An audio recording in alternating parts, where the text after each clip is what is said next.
You're, of course, watching us here at Sports Tonight Live. We're having a long discussion over whether Liverpool are playing Southampton at the weekend. I thought they were playing on Sunday, but they might not be. So we'll move past that, just in case that's not happening, and we'll have a look at the fixtures. But just quickly, I know, Vincent, you're keeping an eye out. It's very difficult now, you can't hear, but tell us about the Chelsea game. It's done, it's 1-1, and we're just seeing the lack of marking for the PSG goal from Cavani. Even you have to admit that was... No, it was terrible. Yeah. Absolutely terrible. But we're right at the end, they nearly scored. They had 2 or 3 good chances. Ibrahimovic had a couple of headers. Yeah, I'm glad we got through it, and I think we've got a good chance of progressing. Well, it's the traditional... It's why you want the away leg first, so that you can go there and just get a result of some description by any which way, which they've managed to do despite PSG probably shading it, you'd have to admit, maybe?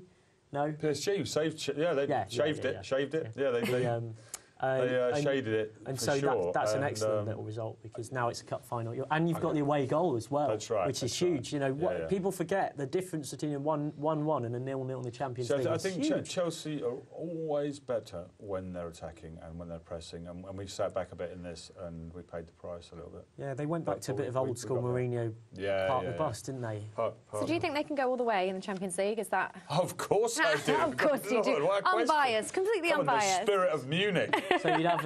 So, I mean, Bayern, Real, Barca don't scare you then? No, nobody scares me. I think we can play to be honest, at the moment, you can. Chelsea, you can. Which one of those 3 would you least like to face and why? No. I'd like to face the hardest, which to me is Real Madrid. I'd love to face Real Madrid and play. You beat Real Madrid, you know, and you know, something to talk about. It's like the year when we beat Barcelona, when we went on to win it. I mean, we beat Barcelona at home. That was great. And it was didn't have to be a Chelsea fan to enjoy that. It was just great sport.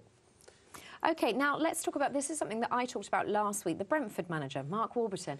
Isn't this a fascinating story? So we talked last week about the fact that they'd released a statement saying that they were looking at other managers, the success that they've had, and I know he was on a rolling 1-year contract, but it seems a very odd way of going about this, dealing with this. It's ridiculous. It's a load of nonsense. There's a load of tweets today on the hashtag Games Gone Mad, which I happily joined in with. It's mad. It's ridiculous. So Uwe Rosler was the manager, wasn't he? Correct. And then Mark Warburton's come in and he's taken this rolling contract. And this season they're in the top 6 of the Championship. As someone who follows the Championship I've been down to Brentford a couple of times in the last couple of seasons, and it's a really fantastic little ground. And so what do you think's maybe gone wrong? I know that obviously Mark Warburton has proved himself and perhaps is looking for... That's got to be falling out with the board. That's got to be falling out with the board. Maybe he's looking for I don't want to say better club, bigger club. What's happened? No, I don't quite understand. There's obviously been a disconnect between him and the board, but I feel a huge amount of sympathy with him, because even as this speculation was going on, he was saying, give me something to sign, I'll sign and I'll stay. So it's not... I understand why it's like people suggest that, because they never gave him the commitment that he wanted. Well, yeah, this is the thing. He's been there saying, give me any length of contract and I'll sign it, and the board have said, we'll only give you a 1 year at a time. He's shown more than enough to deserve more faith and backing than that. And I don't think it will happen, because I think this will be a destabilising effect. But what I'd love to happen is them to go up through the playoffs and this to be shown to be so utterly farcical, and then them to actually go through and get rid of him, which will make them look like total plonkers. It seems really strange, but I suppose that's just a story. Job. Yeah, he really has. I saw them 3 weeks ago at Norwich, a side with double the budget of what they've got. We talked about a spine, excellent spine. Keeper made 2 crucial saves. A lad in midfield He's built a really good team around the situation that he's got. He picked Gray up from Luton in non-league for 250 grand, which was an absolute snip who scored 15 goals. He's built a team on a tiny budget. He's doing brilliantly. Done fantastically. And then they come and say, there are bits of strange rumours. I mean, it might be utter rubbish, but things about like the moving ground and things like that, you know. I mean, if these owners are prepared to do this to this guy, I've got no idea. I mean, they seem to be... I've heard about this as well. They seem to have all sorts of strange ideas for the club. It's just... Brentford were never thought to be one of those kinds of clubs that did things like this, and it's a real surprise to see it. These new owners said that they were going to run it in the way that it had been run, and that's obviously not the case. Yeah. So, just to be clear, Southampton are playing Liverpool on Sunday. So. There you go. I knew it wasn't on Saturday. You see, one day's difference, you little finickety bum, aren't you? So let's talk, actually, we'll go back, because we are going to finish up by looking at these weekend games, but I just want to talk about the Aston Villa-Leicester game. Again, another FA Cup game. Tim Sherwood in that position. Somebody said last week Tim Sherwood really shouldn't be given a manager's position in any Premier League team. What are your thoughts? Because I think at the press conference, Tim Sherwood looked a little terrified at speaking to the press. He looked like maybe he had taken on more than he could chew, and he sat there thinking, I know I'm going to lose my job in 6 months anyway. What do you think? No. I think that's not right. I think he's a professional footballer. I think he's had a little go at Spurs. And I think he's fantastic. I think he's got a great personality. I think he will put his heart and soul into it. And it's nice to see an English manager getting a go. Yeah, I really hope he does well.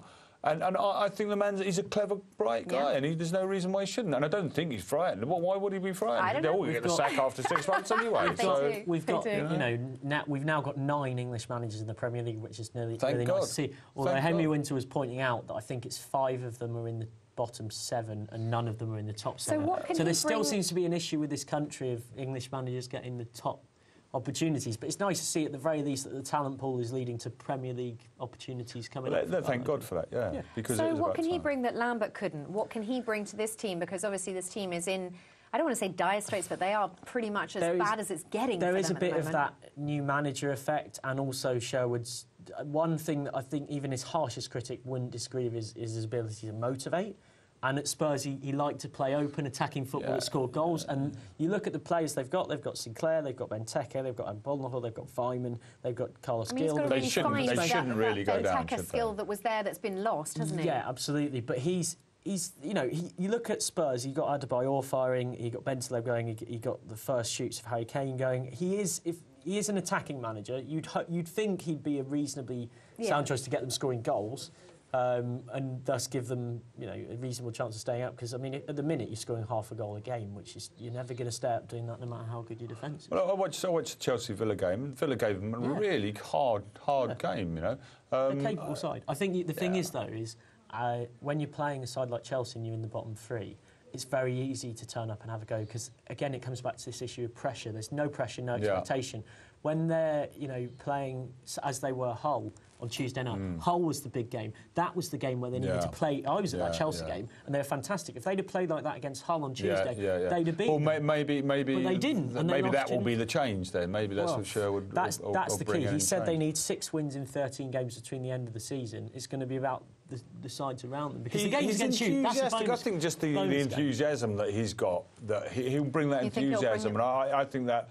I think they're a good enough team, and I think just a bit of enthusiasm and just a new face and a bit of change. I think he might well give them a short-term kick to keep them up this year. Yeah. The question would be, has he got... We haven't ever seen him in a job for more than a year. Yeah. Has he got enough to build something in the long term? He can change some personnel. Yeah, but he's the other thing I'd say, and don't get me wrong, I actually really like Sherwood, but he hasn't actually ever signed a player yet.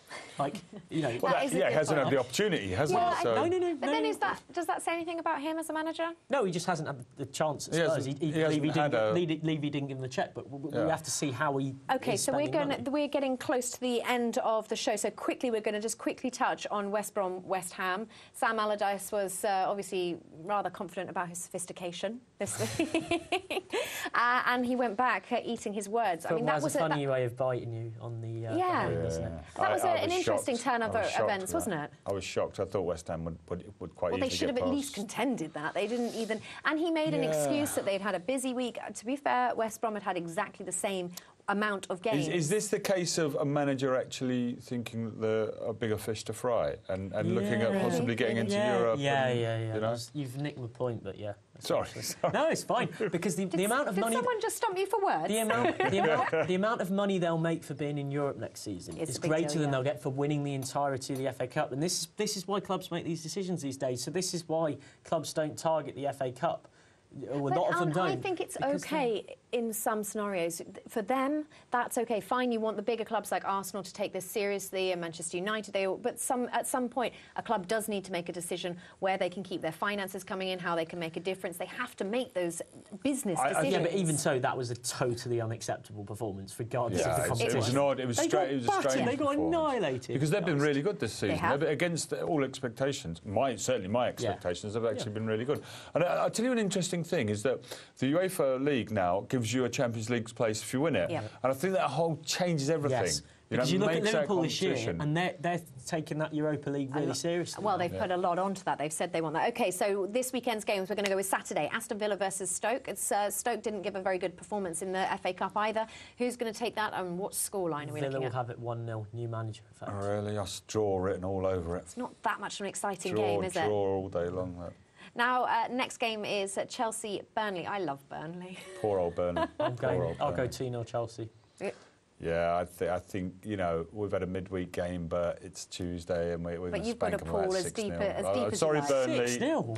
I think you might, because we haven't had a really big score for a while, and Burnley may not even look at this as being really an important game for them because they may think it's already When they lost. drew at City.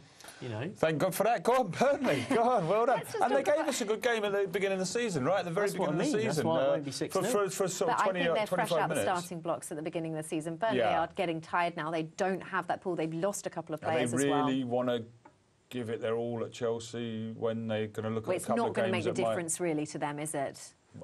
I think it could be Chelsea could win this by. Let's just look at Burnley. I mean, do you think, I know that they haven't spent on the basis that they think they are in the potential position to go back down. I think that's kind of a negative aura to have around the team. No. But either way, are Burnley going to stay up? Or Pardon me, I'm going to completely disagree with you. No, on I think that. it's clever Because as well. You look I at agree. the QPR attitude of just chuck money about look at everywhere. QPR. And It's awkward.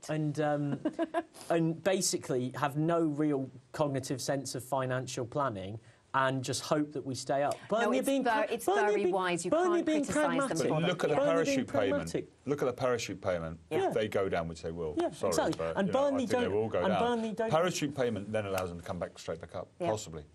Well, it depends on how well they use the money. The Championship's a very tough league to get Burnley out are a wise club, though. They I play think well and they're a wise club. They will have players that have played a season in the Premier League.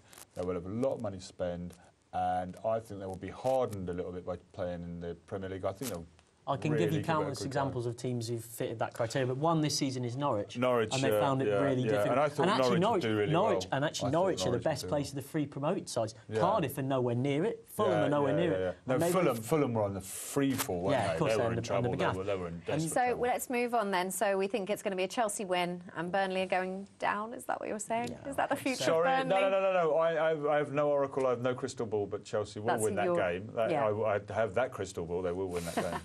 OK, so let's look at Crystal Palace versus Arsenal. My goodness me, Arsenal need to keep the wins coming in, don't they? I think Palace will get a 1-1. They've been under really good form under Pardew since he's come in. Pardew's smiling. It's a much, difference. I know. They're pretty much top of the form table. At home, they're a real formidable opposition.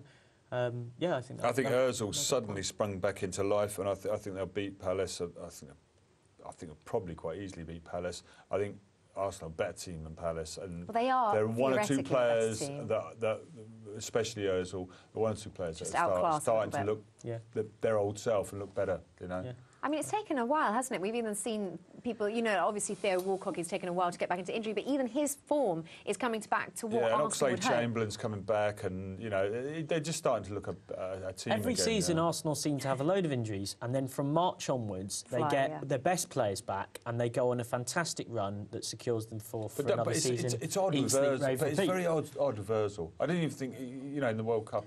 But the problem is He He was has pretty certainly average found in the something World special Cup. right But now, the problem hasn't he? the problem is Wenger signed him, and then when you sign a guy like that for that amount of money, you've got to build a team around him in his best position, which is the number 10, and they kept playing him out wide left. Yeah. You know, He definitely I mean, we could played be, out. let's be honest, if we talked about Arsenal and their tactics, we could be here for a long time. So we'll move on to something that's equally controversial, Hull versus QPR. Hull got a really good win over Villa at home that And buoyed them. QPR are crumbling. They've got Damondoy, who's a fantastic new striker who scored against Villa, who a lot of people in English football won't know about him, but he's got a lot of physicality, which, as we touched on earlier, physicality is one of the big things that can help a foreign player fit in. I'm going to go for Hull, 2-0. I'm also going to go. We're going to agree. At last, we're going to agree, and I'm going to go Hull. And Huddleston is a player that I've always liked. Okay. And I think he's a really good player. Sunderland, West Brom. God, that's an ugly game. It is, isn't it? 0-0 written all over it last on Match of the Fight Day. to the death, yep. I'm going to go West Brom on a bit of a high from winning the FA Cup, and West That's Brom to nick it logical, I 1-0. think. Yeah, West Brom played a good game as well. You can't take it away from them. Sun are pretty straggly at the moment. Yeah. OK, so somebody that didn't play a very exciting game. It's Swansea versus Man United. Man United, disappointing at the moment. Two teams who aren't quite there at the moment, I'd probably go 1-1, a bit of a bitty game. Sorry, Man United will win it. I mean, logically, Man United should win it. Man United will win it. I mean, they've got enough. If they turn up and play well, they win the game, but they're not turning up and playing. It would be terrifying if they don't start winning these sorts of games. I think Man United really are. Look, let's be honest. Man United, third, fourth position. They're probably going to end up at the end of the season in that kind of position. They'll be back in the Champions League. City at Newcastle. City, 3-1. Yeah. Draw. Really? Based on what? City are just struggling at the moment. I think They've got Torre back. That is their shining piece of light. That is the African Cup of Nations is over, and Torre's back. Yeah. Other than that, I think they've been absolute rubbish. Thank God. It's been coincidental with Torre. How they didn't beat Chelsea, I don't know. Yeah, to be honest, that's the worst game we've played all season. And but I missed is Torre going to go straight into the team? They need him to. Well, we'll see. We certainly will see. Well, we're going to wrap it up there because that is all that we've got time for. So thank you so much for joining us. Thank you, Michael, and thank you, Vincent, our avid Chelsea fan. It's certainly been a fantastic show. So until next time, we will see you then. But don't forget, you can keep up to date with everything on sportstonightlive.com.